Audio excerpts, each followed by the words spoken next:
All right, so I'm not sure exactly how much you that's gonna come up on the picture, so I'm also gonna do a video. So here we go. So we got the alternator to the hot wire kit. Hot wire kit is plugged in. You got the AEM 320 in tank. From there, coming out, you've got the feed from the tank that goes into the 97, 98 fuel filter that I have in there now. You got the feed from under the car. That goes to a 90 coming off the firewall. It's a 6AN to 3/8. And then you have a 6AN line that goes into the driver's side rail. And this is a 180 fitting coming out. And then coming out of the driver's side rail in the front, you got a 90 with a 3/8 port for fuel sensor. It may actually be 1/8, but anyways. And then you've got a line coming out. You got a 6AN. Here's your crossover. Goes to another 90. Goes into the passenger side rail. Comes out. There's another 180 fitting. Then from there you've got another 6AN line that goes to another 90 fitting, which goes into the inlet of the regulator. The regulator also has another inlet, but that's actually capped off. You've got the return.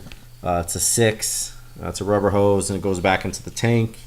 And on top of that, as far as the regulator, you have this vacuum hose right here that goes with the brake booster. So that's kind of the setup that I took a picture of. So like I said, I didn't know how the picture came out. So and then I'm going to show you what corresponds on the paper to what I have in the car. So like I said, you got the alternator. Here's your hot wire kit. Goes back to the tank.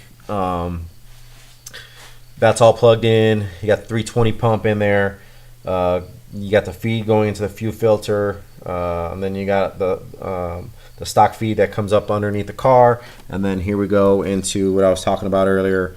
We're coming out of the firewall. It's the 96AN to 3/8 from the firewall, which corresponds with this guy right here.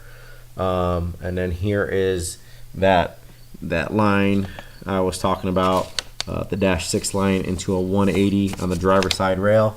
Don't worry about this dash 10. This is for my catch can. So we're just looking at this 6 right here underneath. So you can see it goes to the driver's side. There's the 180 I was talking about. Goes into the driver's side rail. Here is the sensor I was talking about with the port and the 90. So that's this guy right here. And here's your 6 crossover. So that's this guy right here. And here's the other 90 right there. There's your passenger side fuel rail, and it goes. There is a 180 there, which corresponds to there. All right, and so I'm gonna go to the other side real quick,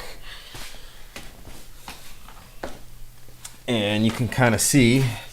So there's, like I said, the 180 coming off the passenger side, and then here's your line going into the regulator right here. And then you've got another 90 that goes into the inlet of the regulator, and that corresponds to what I drew right there. There's the 90, or the line, the 90, the inlet, and you got the regulator. And then this inlet is capped off right here, and then the return is down here. You couldn't see it, and that goes back to the tank.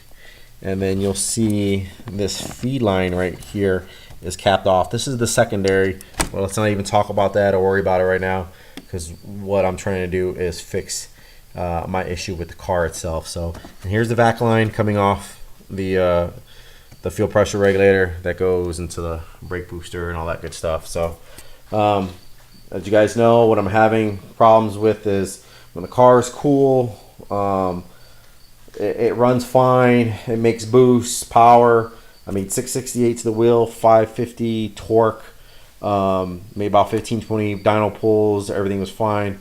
But once you start running the car for a period of time, and it gets nice and warm, temps, around 198, 200, fuel pressure drops, and it drops hard. It feels like basically you're getting dragged by someone or hitting a brick wall. So I can actually watch it go from like 60 to 20 if I would let it, but obviously we're not gonna let that happen. So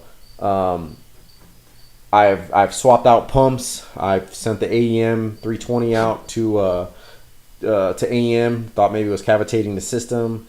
They said the pump was fine. They ran it at 17 volts. No issues. I've gone back to the stock pump. I've had the same exact issues. I've tried two pumps. Matter of fact, same issues. And all this, by the way, was before I even had any of this. This, I thought the return system was going to fix my issue, but it was happening on the stock setup with the fuel filter in the back. This is a 2001, so I had the fuel filter and regulator in the back, and I had the same exact problems. So it's not this that's causing the issue. I've had this issue. I just thought this would fix it. The booster pump does work because when the car is cool, when I first start it, I can see it bumping pressure up when I get on it. But again, once the car is warmed up, you've been running for a while, it doesn't matter. It drops hard. I've disconnected the booster pump. I've ran it with and without the booster pump. There's no difference. I've changed pumps. There's no difference. I've pulled the tank out. The only thing I have not done yet is pull the hot wire kit and just run the stock wiring. But I'm just under the assumption that if the hot wire kit wasn't working, the car wouldn't start anyways. But trying to alleviate any issues and process of elimination at this moment. I don't know what's causing this problem when the car heats up or when I'm running around and it just drops fuel pressure. It drops it hard.